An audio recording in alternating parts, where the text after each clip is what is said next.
Hey Warriors! Ngayon ay pupunta tayo sa aming pineapple farm. Ang ganda ng view, no? At yan, si Whitey, ang aming aso. Diba? Tamang paglalakad lang patungo sa tuktok. Nasa tuktok pa kasi ang aming pineapple farm. So kas, nandito na tayo. Ito ang aming pineapple farm. Yung iba namumunga na, yung iba hindi pa. Organic farm pala ito, mga warriors. Walang ina-apply na abono, walang pesticide, walang insecticide, wala lahat. Kita nyo naman, maganda naman ang tubo ng aming mga pinya dito.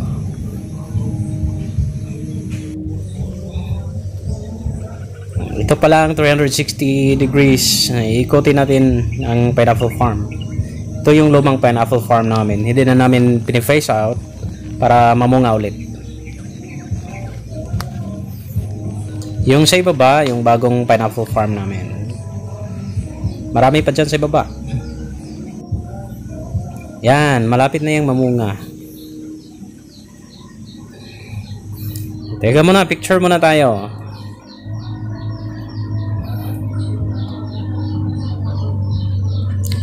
Tapos na. Mag-iikot tayo para maghanap ng pineapple suckers para itanim sa iba pang farm area namin. Yan, pinipili talaga namin yung mga healthy suckers para healthy din paglaki.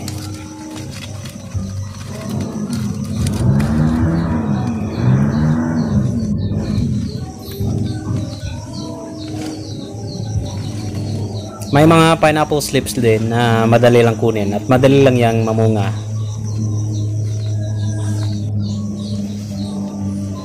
Yan, namunga na pero hilaw pa yan. Okay, laban sa pangunguha ng pineapple suckers at slips. Usually, mga 8 to 12 months, siguradong may bunga na ang pinya.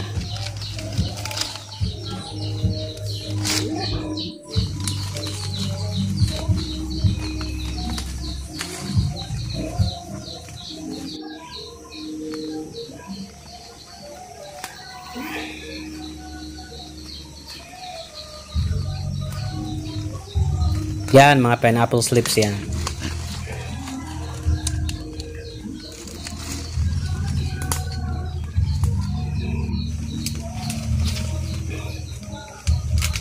Teka, parang nahihirapan ako dito Ayan, nabunot na.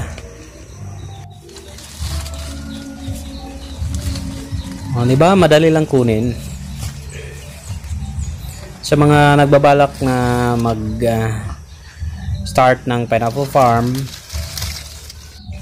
marami akong mga pineapple suckers dito.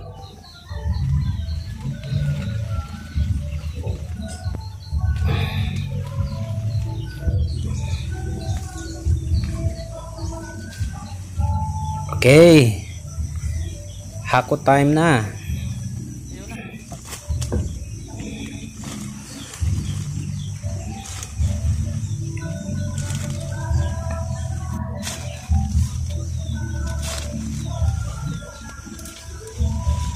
Kunti pa lang tong nakukuha nating pineapple suckers. Babalik pa tayo dito kasi hindi ito kasya sa aming tatamnan na area.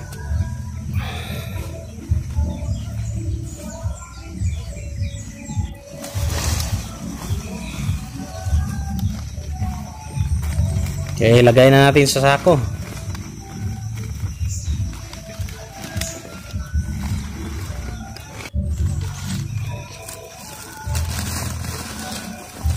Diba, pansin nyo, may mga malalaking suckers na, may mamaliit pa. Pero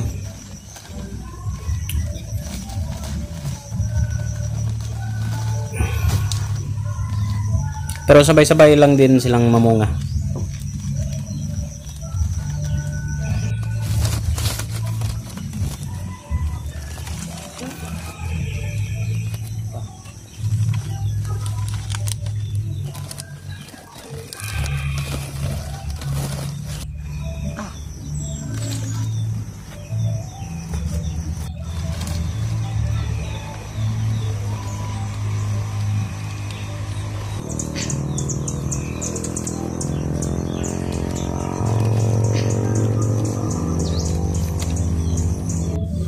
Okay, tapos na tayo.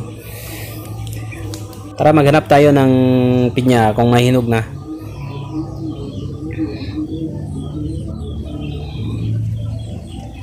Yan o, napakarami niyan. Pero wala pa yung bunga. Ito, tingnan natin. Ay, hilaw pa yan. Yan, hilaw pa din. Wala pang hinog. Uwi na lang tayo.